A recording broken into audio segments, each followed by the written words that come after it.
Moment of peace and justice for welfare या संघटनेच्या तर्फे जिल्हाधिकारी मार्फत माननीय मुख्यमंत्र्याला निवेदन सादर करण्यात आले आहे। यामध्ये प्रमुख मागणी होती राईट टू एज्युकेशन या कायद्यामध्ये सीमारेषा 1 किलोमीटर करण्यात आली आहे, ती पूर्ववत 3 किलोमीटर करण्यात यावी, जेणेकरून आर्थिकदृष्ट्या कमकुवत असलेल्या विद्यार्थ्यांना मोठ्या प्रमाणात शिक्षणाचा लाभ होईल अशी मागणी करण्यात आली आहे।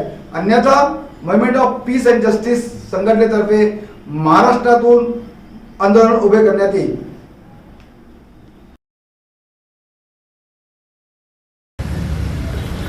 आज आम्ही MPJ म्हणजे मुवमेंट ऑफ पीस अँड जस्टिसच्या माध्यमातून सन्माननीय मुख्यमंत्री यांना निवेदन सादर केलेलं आहे। यामध्ये या आत्ताच अधिवेशन झालं, त्या अधिवेशनमध्ये RTE म्हणजेच राईट टू एज्युकेशन याची जी मर्यादा होती 3 किलोमीटर ती कमी करून 1 किलोमीटर केलेला आहे। एका ठिकाणी डॉक्टर बाबासाहेब आंबेडकर म्हणतात, शिक्षण हे वाघिणीचं दूध आहे, जो प्राशन करेल तो गुरगुरल्याशिवाय राहणार नाही।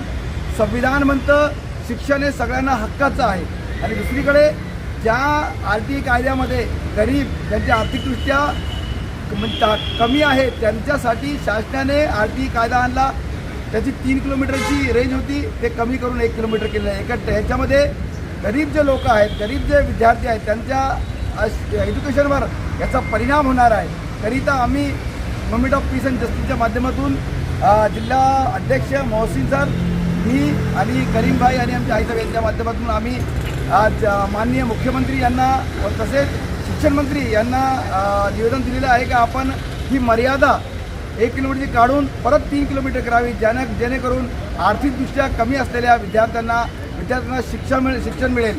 धन्यवाद।